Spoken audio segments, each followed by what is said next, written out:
and has been providing crop planting services using Western Ag's PRS technology for over 25 years. Edgar also manages a 4,000-acre farm with the help of his family. Being a farmer as well as an agrologist gives him a unique perspective into managing farm challenges and opportunities. Please join me in welcoming Edgar Hammermeister.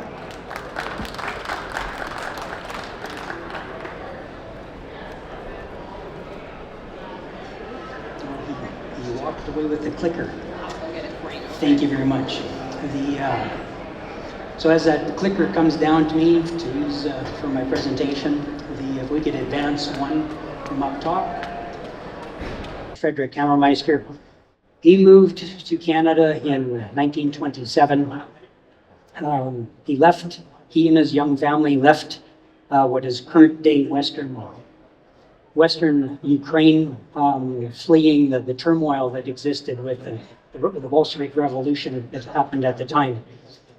Getting to Canada, he was here just in time to deal with the challenges in the 1930s, as many immigrants did. But things got better into the 40s.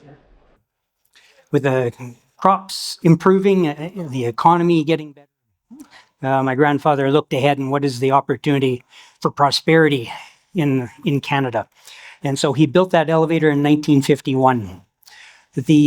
Now, farming has always been about prosperity and building profits for the farm, but we're getting more sophisticated in how we're looking at the profits, and we're looking at return on investment on different inputs or different components of our business. We look at return on investment on inputs, on equipment, on logistics, because we have a limited amount of capital to invest into the business of farming, and we really need to be focusing on what is the best rate of return on that investment. And part of that is building our soil resource, our base.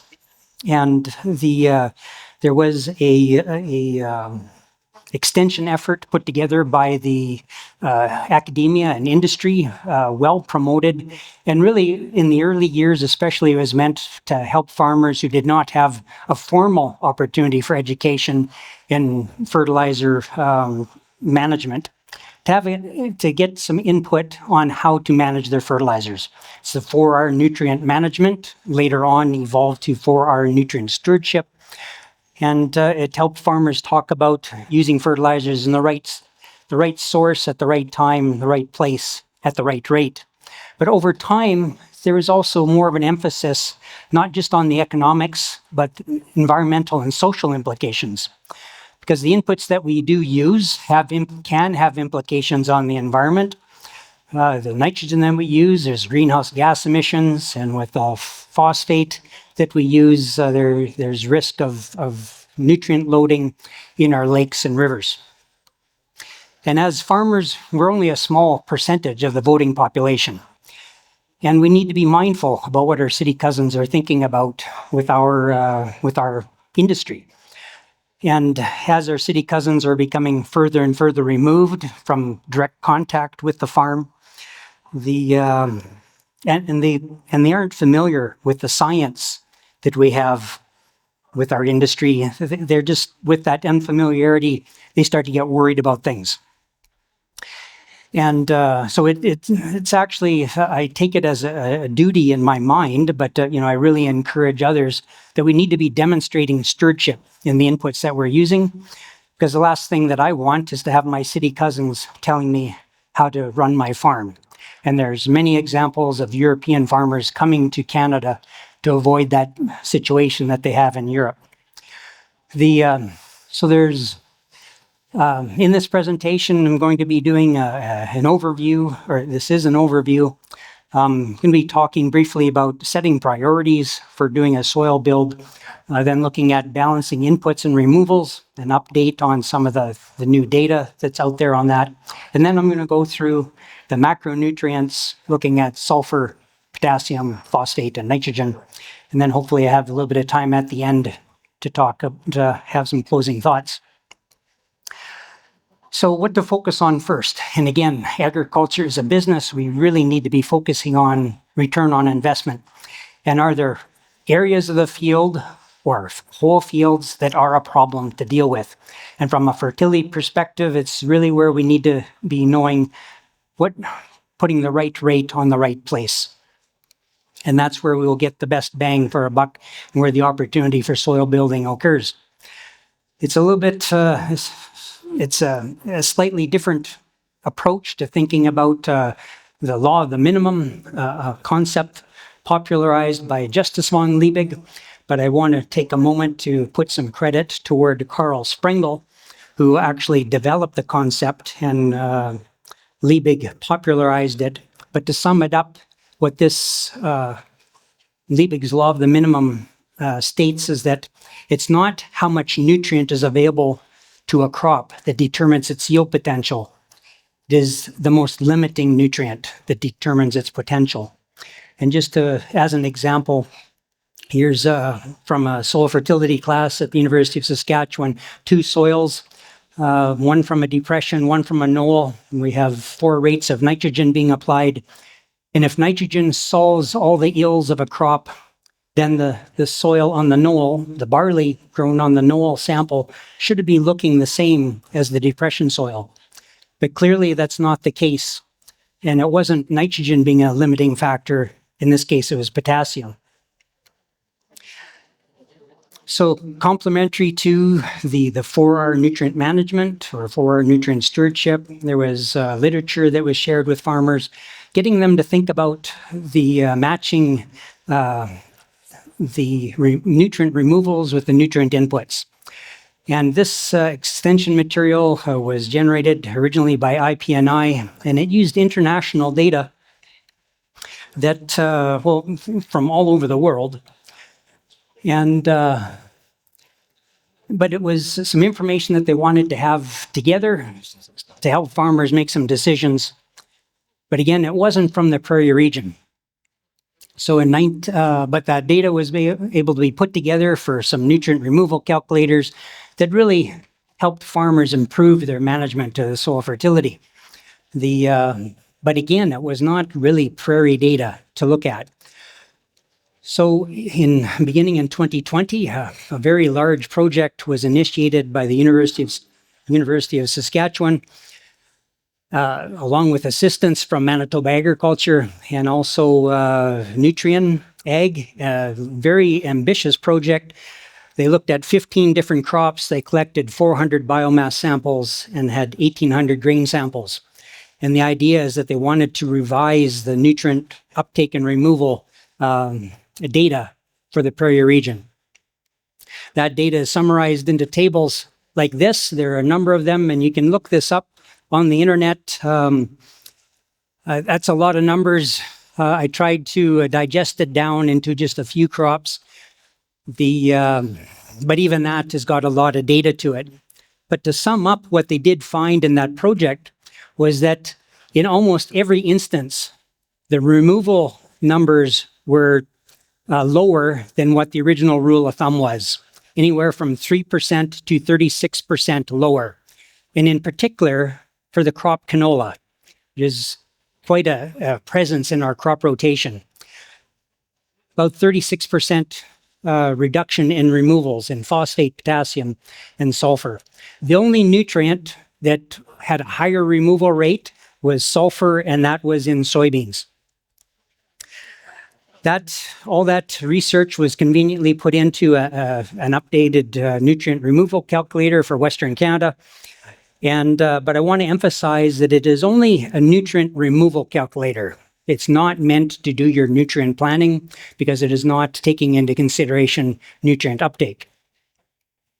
So I'm going to touch on technology that I've been using in my consulting career for a little over 25 years now. It's the PRS, or Plant Root Simulator technology, developed by the University of Saskatchewan. It uses ion exchange resin membranes that when placed in the soil, they behave like a plant root.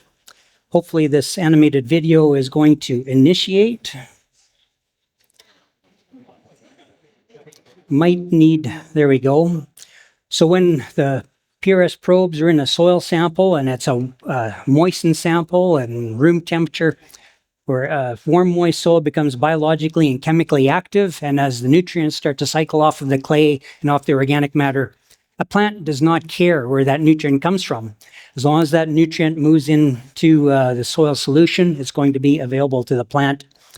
And so the probes are actually not measuring what's in the soil, but they're measuring what will the soil supply. Very fundamentally different type of soil analysis than the chemical extraction test that is in a conventional soil test. Now, PRS probes are used in research around the world and officially on all 7 continents. The researchers had some challenges with the local birds that they were quite puzzled with the probes sticking out of the ground, and they would pull them up and cause some data anomalies. Now, for farm purposes, we collect a soil sample, bring it into the lab, and under standardized conditions of room temperature, soil moistened to field capacity, the probes are in the sample for 24 hours. The probes are then processed and data analyzed, and then that goes into the crop simulation model called the PRS cropcaster. And if we could switch over to the cropcaster, please. There we go. So in the cropcaster, to begin with, it's a crop simulation model. And if we think about, well, what's the first things to think about is, well, what are the characteristics of the field? And we have the water storage index. So if we move to the left, like that's circumstances of sandy soils, or if we move to the right, we move into loam textured or all the way up to a clay soil. That influences how roots can grow through the soil, but also water holding capacity of that soil. The soil density is if there's a root in an area of the soil that's inhibiting root production or root growth. And the soil pH and soil salinity are measured at the lab every time the agronomist requests that. Going up top, we got the moisture. It's available to grow the crop. We're really looking at the growing season moisture. We can have soil moisture. We can have rainfall. We can run scenarios looking at 5 inches of rain, 7 inches of rain, 9 inches of rain. What if we fertilize for 8 and only get 6? What is the impact on yield potential? Now, for most of the crops, we use heat units. Right now, we're looking at corn. And if there's more heat units, there's more for corn, there's more yield potential versus less. For one of the other crops, if we would click on wheat, we would use growing degree days. And there's a sweet spot where yield is not limited, but then you can have enhanced growing degree days where it's too hot or too cool, and that's limiting yield potential. If you could click on canola, please. Rather than growing degree days, we use temperature during flowering as a yield determining factor. So we can have mild conditions where it's nice and cool during flowering, or we can have hot conditions that we know that can impact the temperature. Now moving down to the red bars here, think of these as fuel gauges. The longer the line, the greater the soil supply rate of a particular nutrient. The number above the red line is farmer speak for the pounds per acre of soil supply. So in this case, with if you could bump up soil moisture just a little bit, that's a pretty dry soil there, but just take it up to about 3 inches or so. But that is the supply rate. So we're about 33 pounds of soil supply nitrogen, 23 pounds of phosphate, 112 pounds of potassium. That is for that moisture condition. But if we have a drier condition, the soil, if you want to reduce the moisture, the soil is less active and those supply rates go down. If we have add moisture, not all the way up to flooding conditions, but if we add moisture, take it to the top of the curve there, please. If we have a little bit more moisture, the soil is more active and we have more nutrients released. So these supply rates also vary by the type of crop grown. So if you think about it, you pull a canola plant up and you pull a wheat plant up and you look at the roots are not the same. In the crop simulation model, the rooting characteristics of 27 different crops are built in. So if you want to just rotate, we'll keep moisture the same at 9 inches. but we'll rotate beginning, we're on canola, but just watch the fuel gauges. Let's go to corn. Corn next to the canola button. If we want to move over to barley, just a little bit further to the right, a little bit more right there. Back one, there's barley. Hop over to wheat. 2 to the right. 2, yep. Oh. So that's the old wheat, and then we've got the new wheat. And then for those who grow oats, a lot of like asking the question about how do you fertilize your oats throughout the spring wheat? And farmers have learned from their grandfather and their father, you usually pull back on your nitrogen applications. Farmers have been dealing with the symptoms for decades. Nobody really talks about why. Well, when we go from, now this is the old wheat variety, if you just want to move one to the left, the other left, on the crops, on the crops, on the crop buttons, the move to the left, right there. Click on that one. So that's the new wheat varieties. So for 9 inches of rain, we see 30 pounds of soil supply and nitrogen. If you move one to the left, the HO oats, the high output oats, we see 68 pounds of soil supply and nitrogen. It's the same soil sample, but the data means different things to different crops because of the rooting characteristic of that crop. And now we'll flip over and just look at soybeans down toward the right. Keep moving to the right.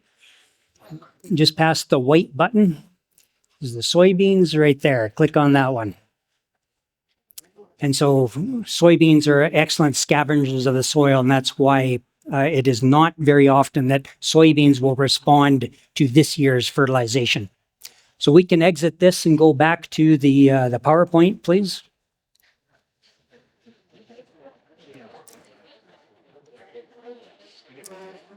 And now we'll advance a few. Oh, I can do that now. We will advance.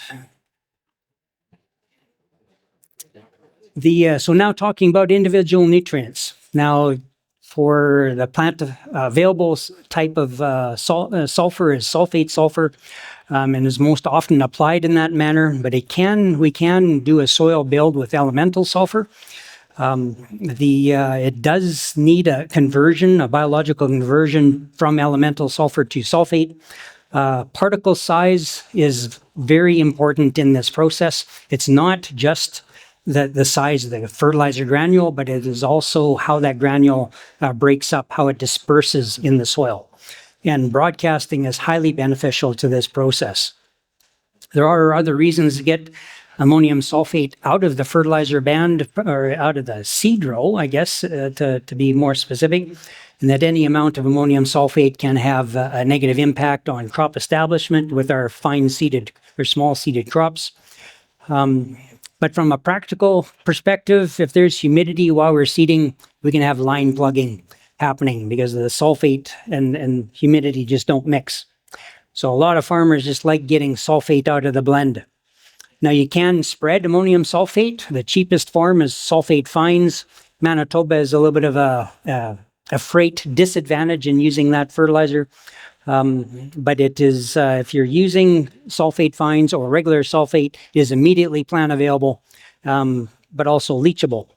Economics of the elemental sulfur is that it can be, it is a cheaper source, but it does need to have access to the atmosphere to help with the breakdown or conversion to sulfate.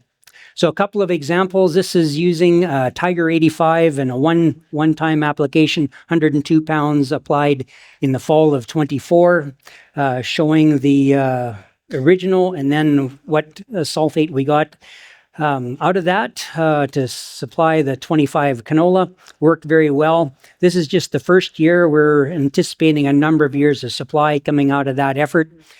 A product that I have a little bit more familiarity with is Biosol, which is an elemental sulfur of varying degrees of particle size. It's blended with compost. The 2018 data set here is prior to the Biosol application. emphasizing it was a 5-year application of the sulfur. Then we have 2019, 2020, 21, 22, and 23. Now, this number raised a lot of eyebrows, that first application, because really the sulfur fuel tank should have been full. But if you take a note of the year, and I'm sorry to bring up probably something that was a little bit of a challenging experience for us, but 2019 was that really ignorant harvest. At this farm just south of Carlisle in southeast Saskatchewan, they had approaching 20 inches of rain from August 1st through to freeze up. So any sulfate that was created through the growing season of 2019, that leached away. And that's why we had that low sulfur number in the fall of 19. But because it was the first year of a 5-year soil build, we were not worried about it. We knew that there was more sulfur there, but because of the 2019 year, I think the sulfur supply rate in year 5 in 2023 is why it came up a little bit short, because we had those losses. There was a top up done in 23, and now we're into what I consider kind of a regular pattern for the sulfates. Now, what is the fate of sulfate? Well, because sulfate is water mobile, it can go places when we start having rain and large volumes of rain. The texture influences how much, to what depth that will go. But sulfate, when water is applied or we receive it as rainfall, it doesn't move like the waterfront is a squeegee. It relates to the pore volumes in the soil. So with each flush of water through the pore volumes, a percentage of the nutrient moves to a lower depth. And this shows 1 inch, 2 inch, 4 inch, and 8 inches of water being applied to a silt loam and how that sulfur is moving through to the depth.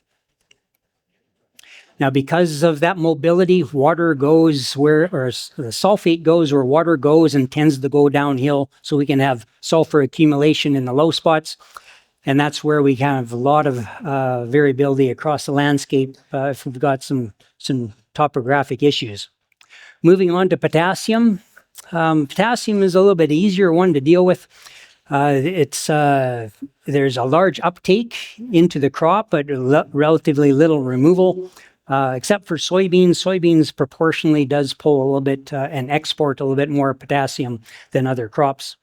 The reasons to get potassium out of the seeder and do a soil build spread is that, well, at seeding time, the potassium does have the potash has a tendency to absorb humidity, so you can have some line plugging.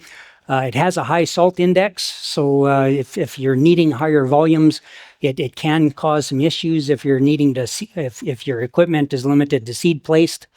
But the coarse granules, farmers just don't like how the potash eats away at the seed delivery lines. And if you're needing to put on potash on a regular basis, you're going to wear out your hoses. And because potash is a dense nutrient, it needs more airflow to move those granules through the lines. So the fans are running harder, everything is working harder. Just some examples of when we apply 100 to 120 pounds actual potassium through a spread, just how soil builds. We've got on the light soil, after 100 pounds, starting off from a very low supply rate there.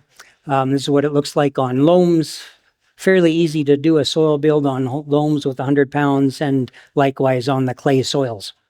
So easy to do. Potassium is relatively immobile in the soil, relatively speaking.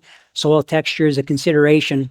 And here's just an example of what the impact can be on a crop with a potassium application when the field is deficient in potassium.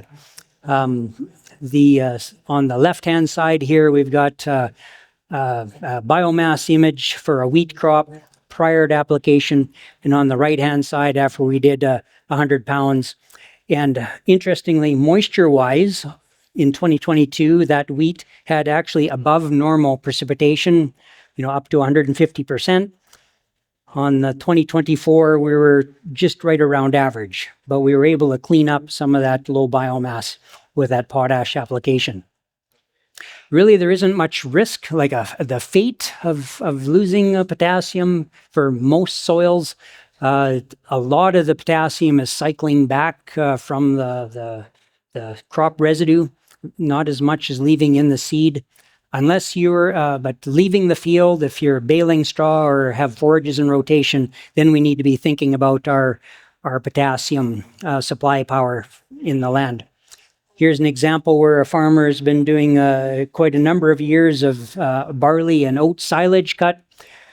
But cattlemen being cattlemen, and they're frugal with their dollars, they would haul the manure back to the southeast of 24, but they would not haul it an extra half mile to the southwest of 24. And so we can see a degradation in potassium supply power here when the manure wasn't returned. Now, where we can lose potassium is on the light textured soils. The sands, it's related to the cation exchange capacity of the soil. Low CEC is just the binding sites for the cations, the potassium, the positive charge nutrient just doesn't have as many opportunities to bind onto the sandy soil that has the soils in general having a negative charge. And so the implication is that if you have fields that have a lot of texture variation, that your sandy areas could very well be quite deficient in potassium. And just an example from the same field that I showed earlier, but on the left-hand side is a loam soil, on the right-hand side is a coarse sand. Moving on to phosphate, a little bit more of a complicated nutrient from a soil build and an environmental consideration. Phosphate does not move very much in the soil at all. It just a few millimeters to maybe a few centimeters, depending on the soil characteristics. So it's really root interception, finding that phosphate in the soil. And because phosphate moves so little, we are often thinking about having phosphate, like trying to get it into the seed row, but then there's seed safety considerations. So how do we build available phosphate, but also protect the crop that we're trying to grow? Now, there is a lot of talk about limited availability or soil tie-up. That's a little bit overstated. They're overdoing the marketing on that point. And to wrap up, I'll talk a little bit about yield benefits. There are yield benefits to soil building phosphate. Now, this is probably the most famous response curve that I see. It's work done by Wager back in 1968, I think it was, or pardon me, 86. But it shows a soil build of 80 pounds of phosphate and 160 pounds of phosphate, and the implication to yield potential. And there's no doubt, and there's many studies that demonstrate this, to do a soil build. But there's a sweet spot where just how far do we do that soil build?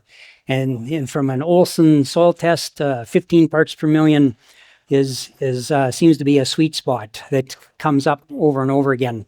This is some data from Monsanto from Minnesota. And soils, I did a conversion to Olsen phosphate. Soils that were low in phosphate, there was a response to phosphate, but for the soils that had high Olsen phosphate, it never touched the yields. And actually, at 16 parts per million and higher, there wasn't really even a response to phosphate fertilization. And the bushels per acre, well, there's some economics definitely worth considering. Bringing things a little bit closer to home, some work done by Adam Gurr and AgriTruth Research here just north of Brandon. And this is the economics part of the assessment. But in work that was done between 2018 and 2023, he saw some pretty significant return on investment for that effort. But it was when 1152 was pricing at about $672 a ton. Now, we had the opportunity to go out and soil sample those fields the year after application, and just to show what some of the averages were on there. So we have, we can go back one. So where the standard fertilization practice was we averaged about 54 pounds of soil supply phosphate, but there was quite a range. The range went from 36 to 77 pounds, where 350 pounds of MAP was applied. The average was 173 with a range of 123 to 256, and where 700 pounds of MAP or about 350 pounds of actual phosphate, there's an average of 402 pounds with a range of 242 to 519. What complicates things with phosphate is that you can have the same yield if you have parts per million at 10 parts per million, either 100% yield or 50% yield. And in the soil, the interactions that phosphate has in the soil is really quite complicated.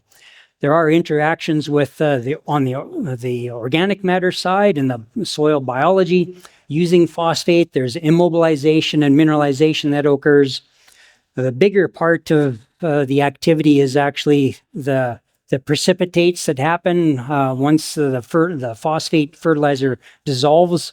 It forms a pool in the secondary compounds, but it isn't a static pool. It isn't that it moves there and is fixed and lost forever.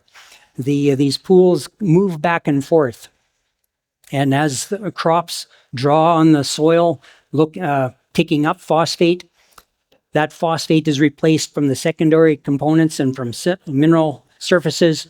But when we put on phosphate fertilizer, it also goes into those compounds and onto those surfaces. So it's really quite a complicated chemistry that happens there. And it makes to studying crop response to phosphate a real challenge. And they've gone to, rather than saying that applying 10 pounds of phosphate will give you X amount of yield, they've gone to an index, particularly with using Olson or modified canola soil test values.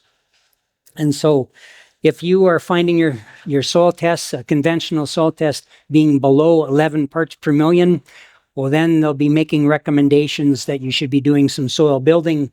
If you're between 11 and 20, well, that's kind of your add fertility to maintain. But if you're beyond 20 parts per million, then you're in an area where you're really adding to a potential environmental harm. And that's where we need to have a sensitivity. Now here, I did want to emphasize that even though they're in a drawdown range, if they have high parts per million, it still can be worthwhile to have a starter phosphate. And it's because of where we are farming and our practices of farming. We're in the northern prairies, or the northern Great Plains, the prairies, and we're starting to seed earlier and earlier. And even though you can have a quite good phosphate supply power in the soil, there can still be a benefit of a pop-up effect from having a little bit of seed-placed phosphate. But when should we be doing this? And compliments to Darren Bond from Manitoba Agriculture. He's got his data updated for the cost of production, and it was touched on in some of the earlier presentations. 2026 is going to be a bit of a challenging year. And so when we're thinking about return on investment, 2026 is not a year that I would think about doing a soil build, because the cost of fertilizer is quite high right now. It's the considerations of doing maintenance applications. This data is just from my own farm, comparing a number of different years over the last 10, and then including 2026. And for $7 wheat, there's quite a few bushels of wheat that need to be sold to buy a ton of each of the nutrients. And I touched on this earlier about that the tie-up of phosphate in the soil, that it's overstated, it's oversold. It is true that about 25% of the phosphate that you're applying for a crop this year is available to the crop, but the remainder of crop demand is coming from the soil. And there's many studies that show that the additional phosphate, like the 75% that remains is available to crops for many, many years, 5, 8 years after that application.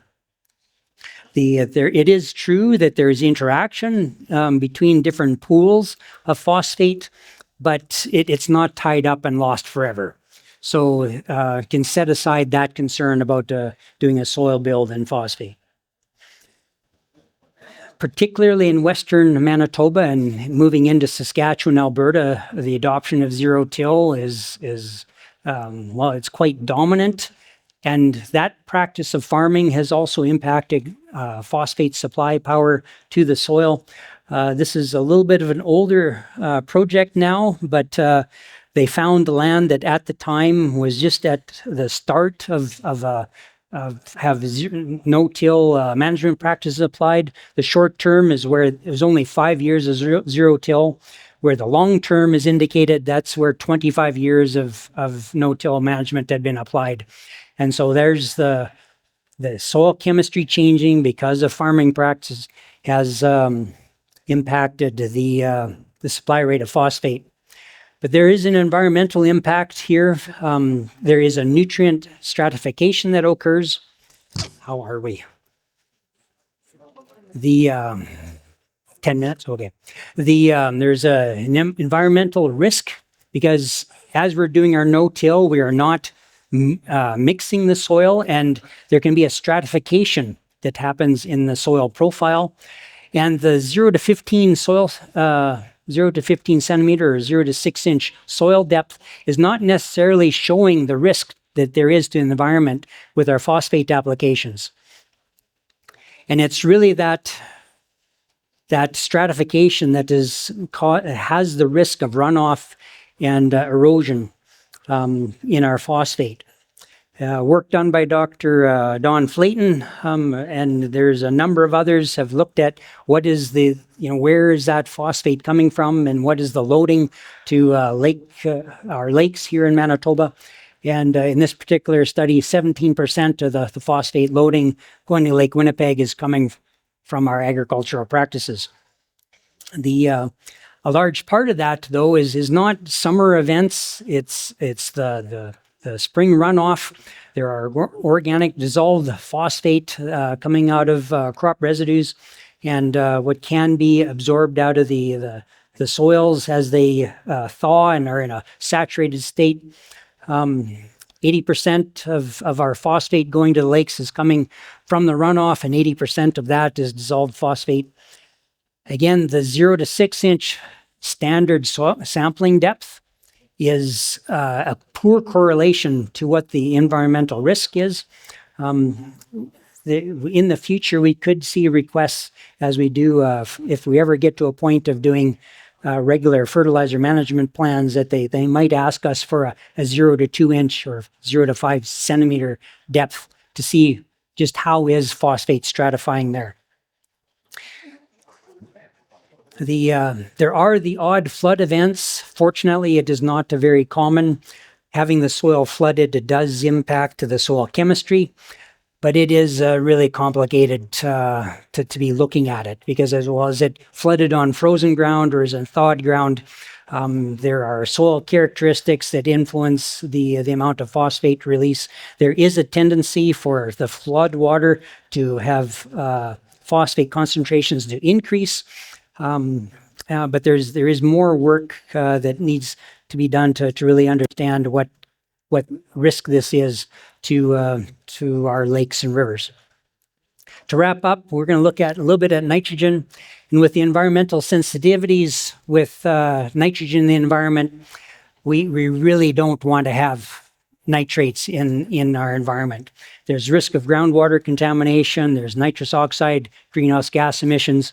There's our loading of surface waters, our lakes and rivers. Really, the goal is every year not to soil build nitrogen. We want to minimize carryover nitrogen. Now, in the presentation, I have not talked very much at all about how we compare to a conventional soil test. Western Ag does participate in the North American proficiency testing, where over 300 labs get the same set of soil samples, and we run to compare numbers. It's an effort to define precision, how one lab compares to another. And when we are looking at nitrate alone, we look very much like a conventional soil test. But when it comes to managing nitrogen, it's not only about nitrate. Plant uptake of nitrogen is not represented very well by nitrate soil test at all. It is about mineralization. And this is a data summary for Western Manitoba from 2019 all the way through to the fall of 2025. It shows the supply rates that we have here over the years, but rather than focusing on the numbers, but just kind of the patterns. 2019 was that really wet year, and we have a lot of fields on the left-hand side here that are low in nitrogen supply. But in 2020, 2022, 2023, we're seeing nitrogen spikes by the Western Ag PRS analysis. The 2-foot nitrate test was not seeing that. What was happening those years is that we had dry conditions. We had, and as soils go through an extended period of dry, and the greater the organic matter or organic carbon content of the soil, the greater the mineralization potential that exists in the soil. Now, Western Ag has developed a procedure to try and anticipate what that mineralization potential is going to be. And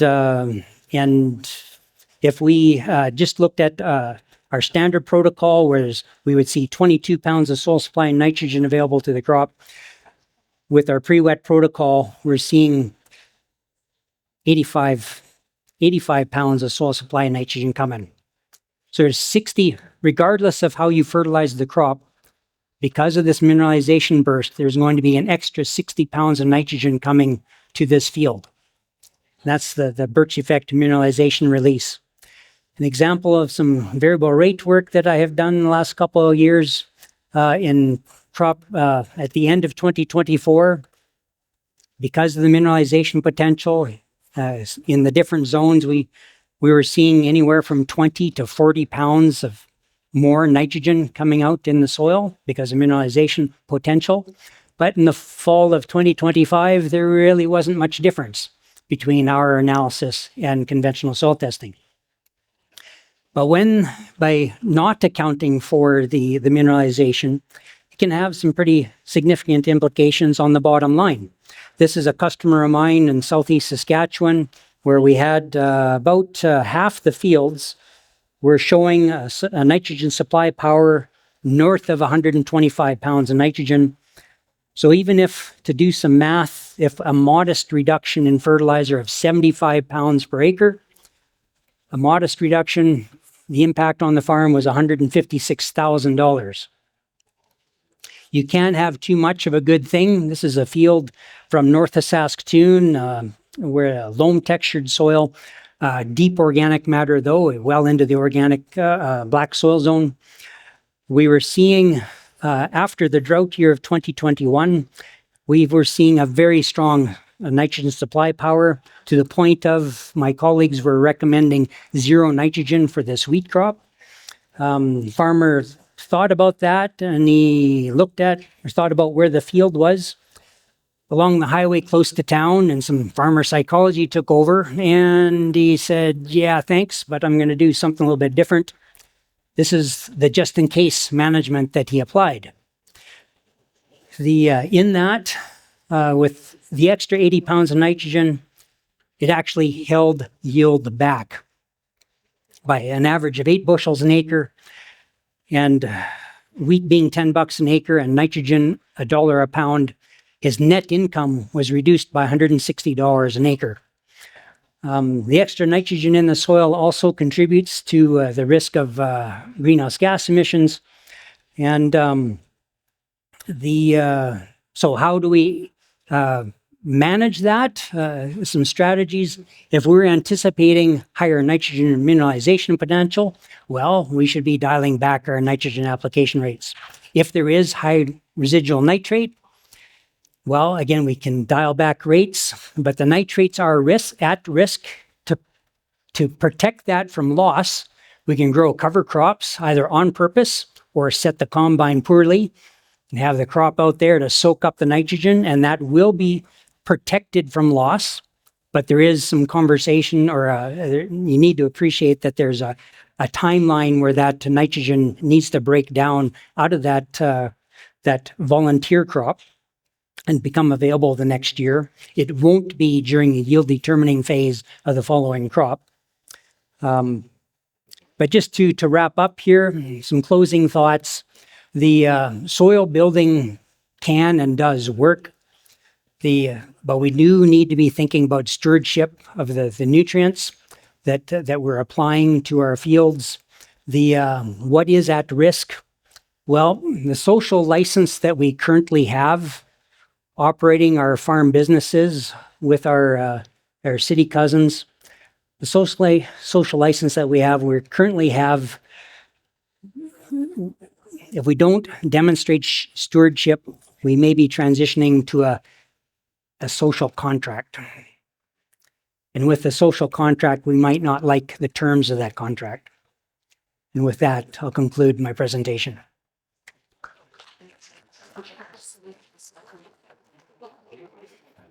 Thank you so much, Edgar, for that wonderful presentation. We do have a very quick couple of minutes for questions. If there are any burning questions in the audience, please wave your arms frantically, because all I see is a white light in my eyes right now. I'm looking at you, David Rourke. No, I always admire your relentless pursuit of education. So I figure you might have a question. Anybody from the audience? We do have a few moments. Oh, yeah, there's the frantic waving. Thank you. That's exactly what I asked for. Thank you. We have a mic coming over for you. Just as that mic's making its way over, if you are looking for CEU credits, this qualifies for one credit. So please sign up at the back of the room. If this is going to work. Okay. Edgar, thank you very much for your presentation. Unfortunately, your little mic on the side that quit because you were much clearer and we have a lot of background noise coming from out there. But anyway, just a question with soil movement, and there's a lot of nitrogen fertilizer and things being done because it's an easy way to do a lot of stuff fast, broadcast and a lot of practices aren't so much looked at as ways to look after our environment and get the most kick out of our fertilizer. It's more in how much you can do to do it fast. But where we farm, we have a lot of what we call ravines. They're draws. And in a lot of these draws, we have ravines that are water holes that have been dug in the past. And we utilize them for livestock watering. Where there are fields that have tile drainage and the pipes coming out and the water runs down from those pipes, the water holes, like the little dugouts, by the middle of April are just green, almost unusable.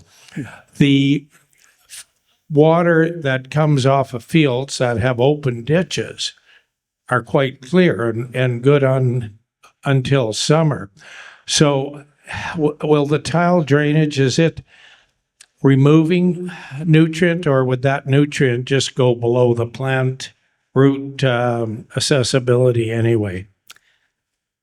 Yeah, great question. So to sum it up, is there a risk of nutrient loss through tile drainage? Is that kind of sum it up? I don't have essentially any personal experience with that and haven't looked at the science very much, but in principle that there is a risk of losses. Something that has been happening with these last number of years because of the dry conditions, there have been quite significant mineralization bursts, that birch effect release. And if the farmer isn't taking that into account and he is adding his normal nitrogen application, I showed the example where the nitrate test showed an empty soil, just like the 2020 and 2019 comparison was a perfect example of that. You're loading up, and And once that is nitrate, then it'll move. And so it relates to the texture of the soil, how much moisture is coming through, moving it into the tiles. But my first impression is that the soil should have been absorbing that. But I have a lot more questions to ask about, well, what was the historical management? How was the land loaded up in that circumstance? Okay. There it is. Don't want to disappoint. This will be our last question, just in the interest of time. So Thanks, Edgar. How do you account for the length of time in zero till on a nitrogen availability, or do you? Repeat, David, repeat the question. How do you account for the nitrogen supply as affected by the length of time in zero till? How do I account for the nitrogen supply power? So the example I showed was a phosphate supply power, but similarly with a nitrogen, there is an increasing amount of nitrogen cycling. It is related to the buildup of organic matter that's happening there. And there's different pools, like the term organic matter is very much like saying food. There's all kinds of food, or there's different pools of organic matter in the soil, and they have different rates of conversion and making nutrients available to the crop. So over time, we can do the soil building, but something that we haven't educated farmers very well on is that like a standard organic matter test doesn't tell us a lot about what that conversion factor is going to be. And also it's a little bit misleading to think that a soil test, like in 5 years, I've heard the coffee row, in 5 years, I've increased my organic matter by 1%. That just cannot happen. There's just too big in numbers to try and build in that short amount of time. thank you. Thank you, Edgar. Will you be around? More than happy to answer questions up top. Okay, excellent. So yeah, if there's any burning questions for Edgar, we can take it up to the concourse. In the interest of time, we have to move on. In lieu of thank you gifts for our speakers this year, Ag Days has made a donation in honor of each of our speakers to the Manitoba Farmer Wellness Program. So please join me in thanking Edgar for his excellent presentation.